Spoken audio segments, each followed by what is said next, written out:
this point, I would like to welcome our next speaker onto the virtual main stage here at Virtual Recruitment.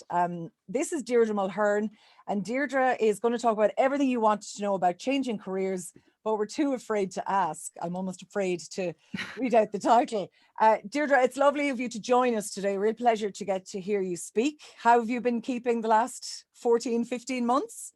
Good, yeah, I'd love to do this in person though. I know everyone would, but thanks, I'm delighted to be here. Well, look, we're absolutely delighted that you are here today to speak. And a reminder that if you do have any questions, you can pop them in the chat portal and I'll be able to talk at the end. I'll be able to give you the questions at the end, Deirdre. So look, I'll hand over to you. The stage is all yours. Deirdre Mulhern. Thanks so much. So as Ruth said there, my name is Deirdre Mulhern and I'm the founder of DM Career Conversations. And today's topic will be about everything that you wanted to know about changing career, but were too afraid to ask. So just want to give a little bit of an overview about myself. So I am a career coach, like many of the people here today. I'm a people and performance consultant for businesses as well. At DM Career Conversations, we run many career and business mentorship programs, which have been hugely successful. We run workshops, employee training, and we also have masterclasses, which are available on the website. The most recent one is the Get Hired Masterclass, which you can avail of at any time and purchase it. And it's been very successful, thankfully. Next is workplace wellness, another area that I'm hugely passionate about.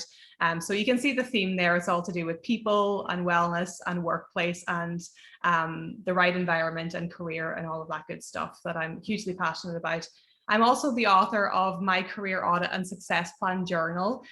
So as the name of the title suggests, it's a career audit journal, and it plans out it looks at reflecting on where your career is at and where you would like it to go. So it's great if you enjoy journaling, and there's lots of different activities in it. And that's also available on the website.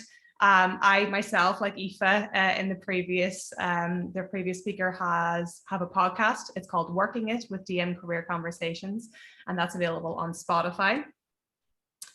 We also have a network for professionals and business owners, and it's called the DM Collaboration Nation. So if you're a professional or you're a business owner and you just want to join a network for ambitious people, and if you're driven in any way and you want to join and learn new skills and support one another in a network, that's a great place. And we have a lot of fun in that network.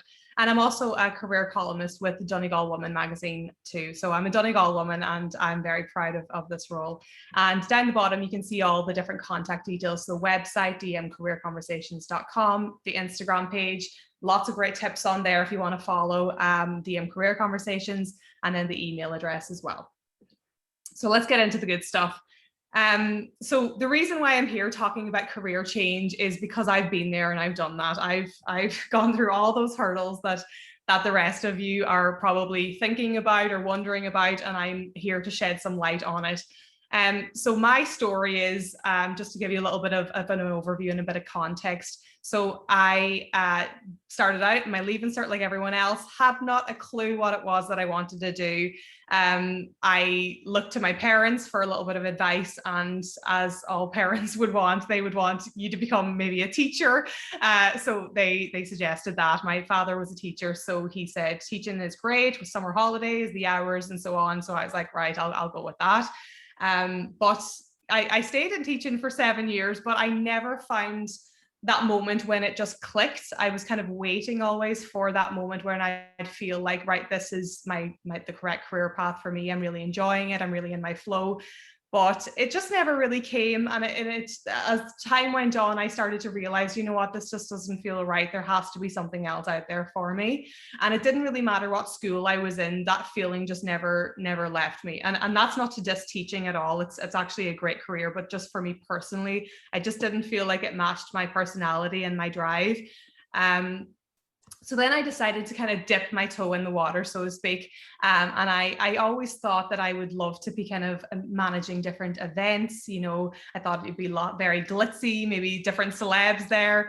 I thought it would be a great kind of opportunity and something very different from teaching. So diploma in management and PR, which I really enjoyed. And it was a short diploma, but I actually had been thinking about doing a master's in the area, but I decided last minute to do a diploma.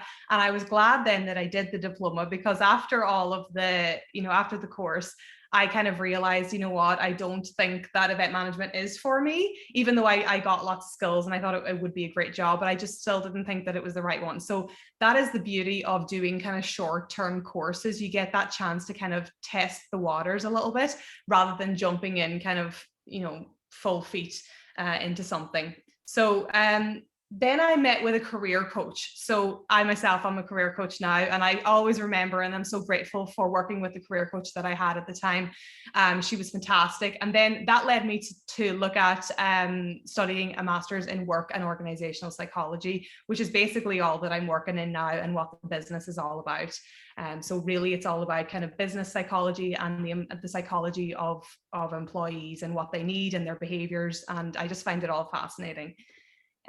So yeah, then I made my career move. So this is the kind of the transition stage, maybe the bit that people might be a bit scared about. But you can see that a lot of thought process had gone in before I made that career move. I'd done lots of research, I'd done my planning, I'd done my training, and I felt like I was in a position to kind of make that move at that point. So what I did was I moved into a job. It was into an engineering company. So obviously I'd only ever worked as a teacher in a school. So moving into a brand new type of work environment was very different. You think that it would be just, the same run of the mill, but no, it was different. And there was lots of kind of do's and don'ts that I had to learn quite quickly. But again, it was a great experience. And I've in brackets their stepping stone job. And this is something that I'll come back to. And so what a stepping stone job is kind of like, it's not going to be your dream job that you're going to go into straight away from moving career, but it can be that job that you go to in order to get to where you actually want to go. So you're going to get that industry exposure and that experience and build up those skills necessary in that kind of that environment that you want to hopefully work into. And then after that, then I was lucky enough to move on to my next job, and I still work there. So I run DM Career Conversations on part-time, and I work for the biggest social media company in the world. I haven't named it there, but I'm sure many of you can guess. It's a fantastic company, and I finally have kind of come full circle, and I'm very glad that I made that career transition, and I haven't looked back since. So that's just a little bit of my story. So one of the things I ask people is, I know I can't see you guys now, but I would like you to kind of think about, give me a thumbs up if you get the Sunday night fear. So what this is, if you kind of get that fear within you that night before you go back to work on Monday. And I often say, if you're getting that fear too often, then that's not a great sign. I know for me personally, I don't get that fear, thank God, but I know I did in the past. So I think it's a great sign, and it's very telling. If you're worried about going into work, it's time to maybe start doing a little bit of an assessment on your job or your career. So what will be your biggest obstacle to making a career change? A lot of people ask this question, and the reality is the answer is you. You will be your biggest obstacle, getting over the hurdles that you create in your own mind, your attitude, that fear of change, fear of failure, fear of being, told, I told you so. There's a lot of issues that you have to kind of come to terms with beforehand, and just build up your own confidence. I know a lot of people will lack that self-belief, and they'll think, gosh, am I able for this job, or am I smart enough, or should I not just be happy with this job, or maybe it'll get better in time. But I think it's about being really honest with yourself and trusting your gut a lot of the time. If you're having a lot of anxiety about your job, or you're feeling overwhelmed about where your career is going, and a lot of the time, when you're thinking about changing career, it's not something that will come into your head and then you'll do it automatically. A lot of the time people will have been thinking about this for many years, and that's the example, like with me as well. I had a long time around the courage to kind of go for it. So your biggest obstacle will usually be yourself. What are you waiting for? And this is a really important question, and it's a genuine question, and it's not being sarcastic, but it's what are you waiting for? Are you waiting to reach rock bottom? Are you waiting you're at that point where work is unbearable for you. I think it's an important question to ask yourself. What is stopping you, and what is the thing that you're waiting for? What is that light bulb moment that you're waiting for before you make that move? So I love this quote from Tony Robbins. Change happens when the pain of staying the same is greater than the pain of change. So as I said before, like a big block for people is the fear of change. People fear it massively, and it stops people from doing so many things in life as well as in their career. And a lot of the time, people will not leave their career or a job that they're unhappy in because the fear of moving on or that change is too great for them. But it's only when the fear or the pain of staying put in that job becomes greater than the pain of that change is when you'll make that move. And that was the case for me as well. So it's a very interesting one to think about. So I love this one, is the 18-40-60 rule. I don't know if any of you have heard of it, and I'll introduce it to you now. So it is, when you're 18, you worry what everybody is thinking of you. When you're 40, you don't give a damn what anybody thinks of you. And when you're 60, you realize nobody's been thinking about you at all. I think this is a really fantastic rule to follow. And it just puts everything into perspective, because the reality is that everybody is worried what everybody else is thinking of them. And again, that's another thing that stops people from moving forward, that fear of everyone else's opinions, the judgment. But the reality is, I think everyone is just too bothered with their own situation to worry about everybody else's. I think everyone has those doubts. So I think once you realize that, you don't need to worry about what everyone else is thinking, then that can help you to move forward. So the next tip I would give is to get your support network in place. This is a really, really important one. So as I said, change can be very difficult for people. And it's important to have the right people in place. And I don't mean telling everybody, every one of your friends about, this big career change that you're hoping to go down. Like, tell the people that are closest to you. That might be a very small number of people maybe in your family, people that you trust, people that will give you some good advice. I think if you tell too many people, and especially at like the initial stages, you'll get all these different opinions, and it can really stop you from moving forward. So I think it's important to kind of sit with your own thoughts first and ask yourself the kind of important questions before you start getting opinions of everyone else, because they may tell you, you know what, stay with teaching or stay with your career, it's great, and list all these reasons why you shouldn't leave. But I think it's important to really listen to yourself first. And tell those people that you really trust, not just everybody. Another thing to remember is, whenever you are going through that stage where you're deciding whether it is that you want to leave your career, and if you want to tell those closest to you, it can be kind of a difficult one. I know for me, whenever I was trying to tell my parents that I wanted to leave teaching, at the beginning, they were like, you're crazy. What are you thinking? What about the summer holidays? What about the hours and all this here? But the reality was that didn't matter to me. And I think it's really important to have that sit down conversation with those who are very close to you, like your family, whose opinions matter to you. It's important to sit them down and talk to them from a place of your feelings. So rather than saying, I'm going to leave teaching, or I want to leave my career, like, tell them, have an honest conversation and tell them, I feel X, Y, and Z. My career is making me feel this way. I'm feeling anxious. I'm feeling overwhelmed. I'm feeling really unhappy in the job. And it's only then that when you start talking about emotions, and from that, from your point of view, how the thing is making you feel, then they will start to listen to you differently, rather than saying, oh, I'm fed up of that career. They can't understand that. But if you're saying it's actually like emotionally impacting you, emotionally, mentally, maybe physically as well, then people will start to really understand it from your point of view. And that's one tip that I would definitely go by, and something that worked really well for me. Another thing is to get organized. If you're not now organized, all your notes in there. What I mean notes, I mean research. If you're researching jobs, if you're looking up kind of types of jobs that are out there. If you're looking up what it says in job descriptions, maybe there's deadlines for interviews coming up. Like, keep all of your research in there. Maybe there's courses that you've been keeping an eye on and you want to kind of make note of them. Like, just keep it all in one place. And I would recommend that if you are serious about doing kind of your research and getting organized for your career move, I would say, like, put in a little bit of time each week. You know, it doesn't have to be an enormous amount of time, but dedicate some time each week to do a little bit of research. Another thing is to move past analysis paralysis. I love this phrase. So basically, we've all been there. We're trying to make our minds up. The decision is so large in our head. Do we do this? I've invested so much of my career to date in this career. You know, should I leave after this amount of time in it? Am I just having a notion? I don't know. Like, we have all these kind of conflicting ideas going on, and it can be very difficult to make a decision.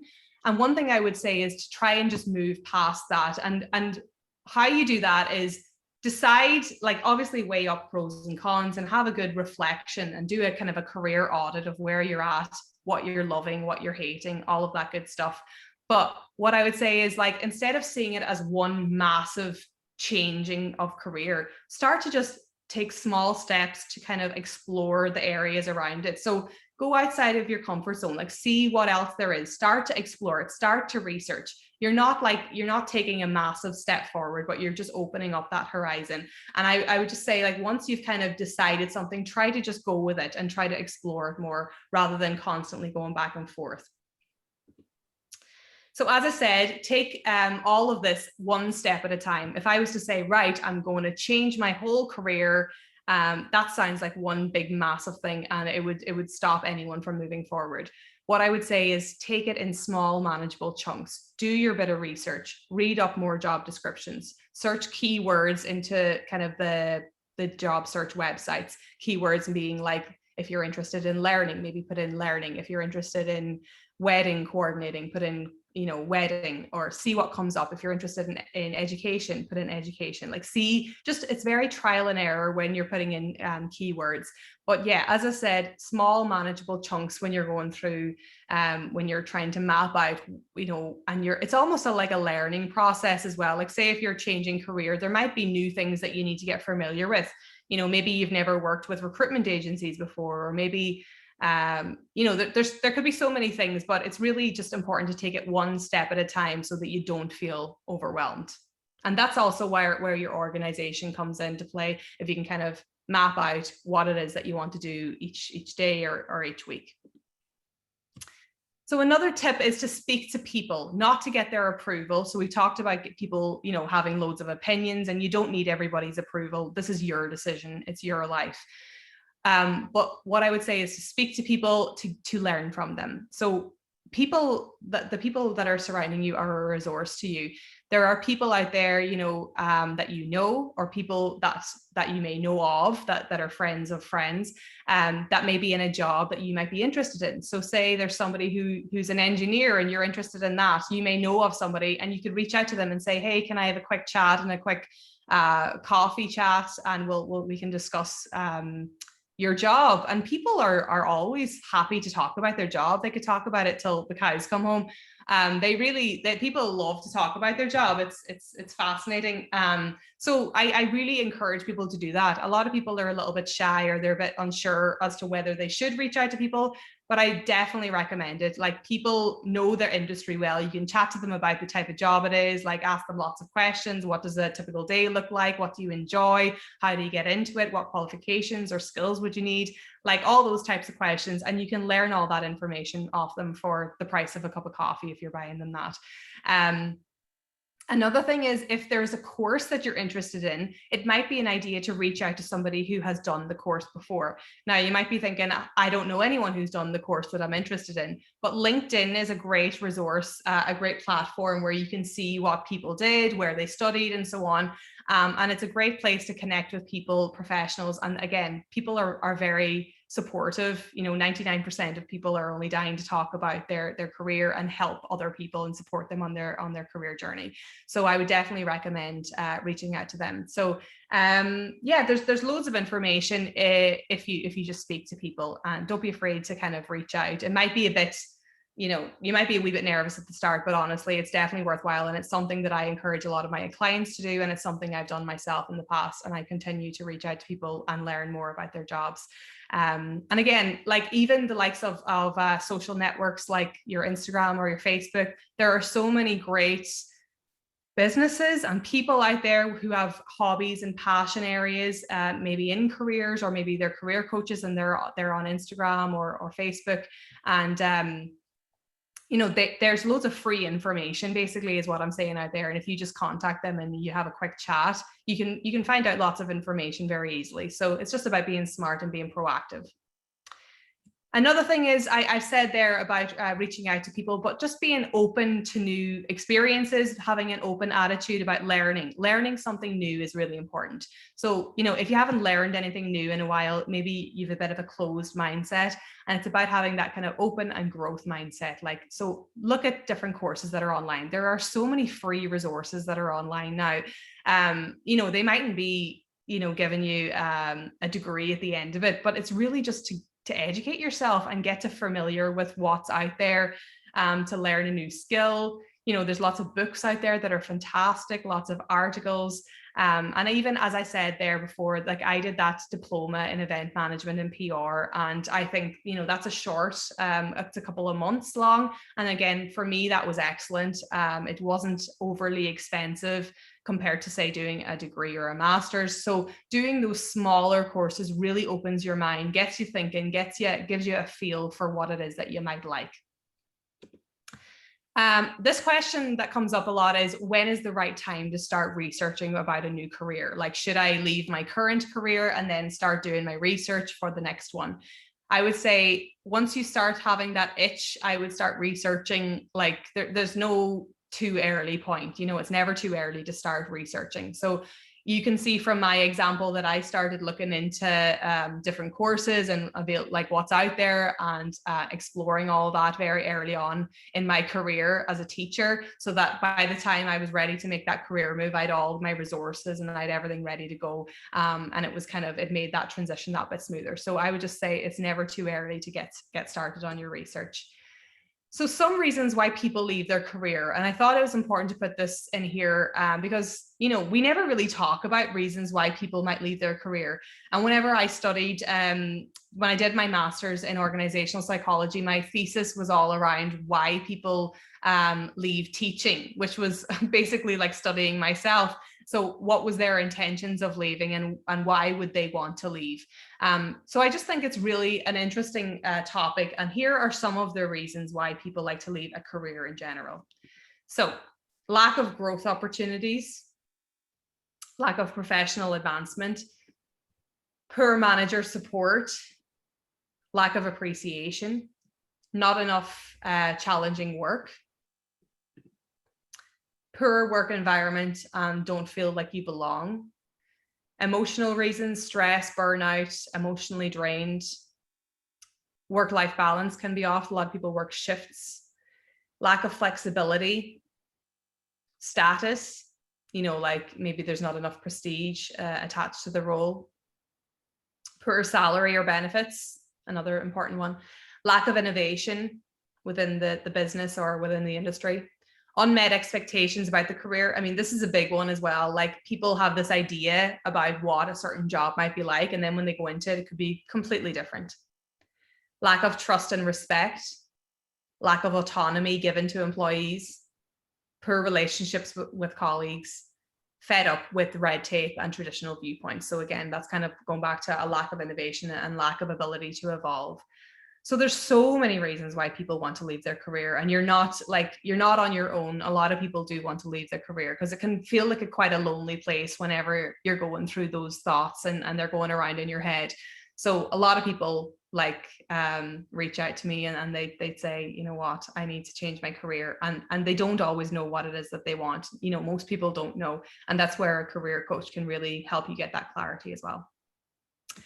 So another thing that I would recommend is about job descriptions. So look at all the jobs I'm not qualified for. So obviously this is a joke. So basically, when you look through job descriptions, we've all done it. We've read down through them, and you're like, oh gosh, I'm definitely not ready to do this. And I think we just write ourselves off too soon when we start reading them. And the idea there is that when people are designing these job descriptions, you know, they write them in such a way that looks and sounds very impressive. You know, the reality is when you deep dive on a job description, they're never as complex as they might seem to be. And I think the thing is that people start to reading a job description. I've done it myself, and you panic and you think, okay, I'll just X out of this. I'm not able for this job. But what I would say is to try and give it a chance. So yeah, give it a chance. And yeah, so whenever you're going through the job description, we're going to come on this now in a minute, but read down and look at the bullet points. So each bullet point will read a sentence. It might be kind of complex, but what I would say to you is a little tip that I give my clients is try to read it, and maybe you have to read it a couple of times, but try to pick out what exact skill is it that they're looking for here. Like what is the skill that they're talking about? Is it a communication skill? Is it a relationship building skill? Is it a coordinating skill? Like what is it that the action that you would have to do based on this? Because a lot of the times, maybe I shouldn't say it, but it can be a little bit waffly sometimes, a job description. So yeah, it's about finding out what exact skill is it they're looking for, and then asking yourself, am I able to show that skill? Do I have that transferable skill? And that's what this quote on the left hand side is. I am a teacher. I am not qualified to do anything but teach. And this is, again, go back to that teacher example. A lot of people think, okay, I've done this career. That's all I'm able to do. Nobody else is going to want to employ me. But that is just not the truth.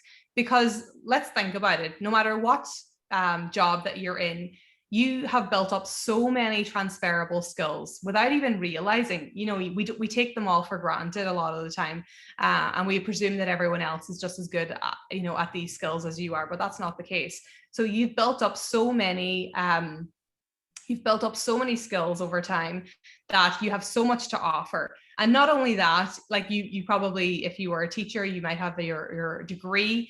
You will also, you also are not brand new. You're not fresh out of college. You have worked in a work environment before. You've got that professional, and you've also got life experience. So you actually have so much more than you're giving yourself credit for. So as I was saying about the job descriptions, we'll come to the job descriptions piece in a minute. So job search, what are the best places to look for jobs? I would always recommend LinkedIn is good. Set up a LinkedIn account. Doesn't have to be full of details. Just keep it, simple and keep it up to date. Irish Jobs is great. Indeed is good. And Public Jobs is great for your kind of more public service jobs. And then job description. So I wanted to come back to this. So again, don't feel overwhelmed by it. If you don't match all of the criteria for the job description, that's okay. If you met, say, 75% of it, I would say go for it, unless they're looking for, unless you need a degree as a doctor or something, and you clearly haven't. I would just say, the job description is looking for the ideal person. So, you could be the ideal person that applies for it. You could be the best candidate that applies for it. So I would definitely go for it. So try not to get too overwhelmed by job descriptions, because as I said, they're designed in a way that's kind of, they're trying to weed out the people that mightn't be great, but give it a chance and don't let it overcome you. So I said about a stepping stone job, and again, this is something that I did. So it's kind of like that job that you will go to when you make that career transition. So when you're going from one career to the next, you're probably not going to get that dream job straight away, but you're going to go into a job, hopefully, that maybe you might take a slight pay dip, but you're going to be going into an industry and into a job. You're going to learn all of the industry, insights. You're going to get that experience, and it's kind of getting your foot in the door into that kind of new workplace and that new environment. So that's what I would call a stepping stone job. And that's kind of, you're not going to stay there for forevermore. It's going to be there. You might go for maybe a year or 9 months or something, just to get that great experience that you can add it to your CV and then look for what it is that you really want to go for. Am I too old to change career? This is a great picture here, an image. Lots of famous people and well-known people that have, become millionaires or billionaires, and they started out in their career later in life. So an example would be the McDonald's founder. He started, until he was 52, he sold paper cups, and then he founded McDonald's after. Then J.K. Rowling is another one, the author. She was 31 and on welfare. So after that, obviously, she started writing her Harry Potter books.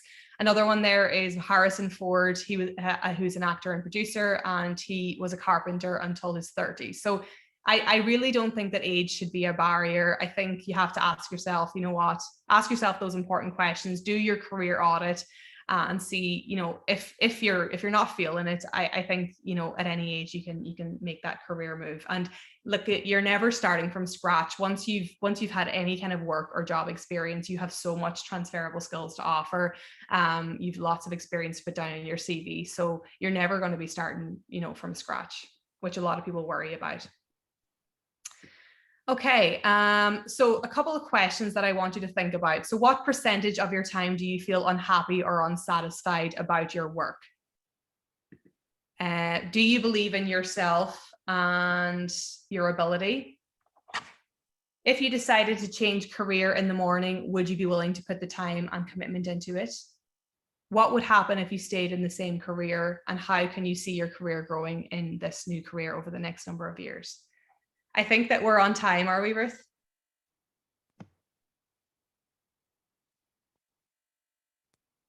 I think you're on mute, are you?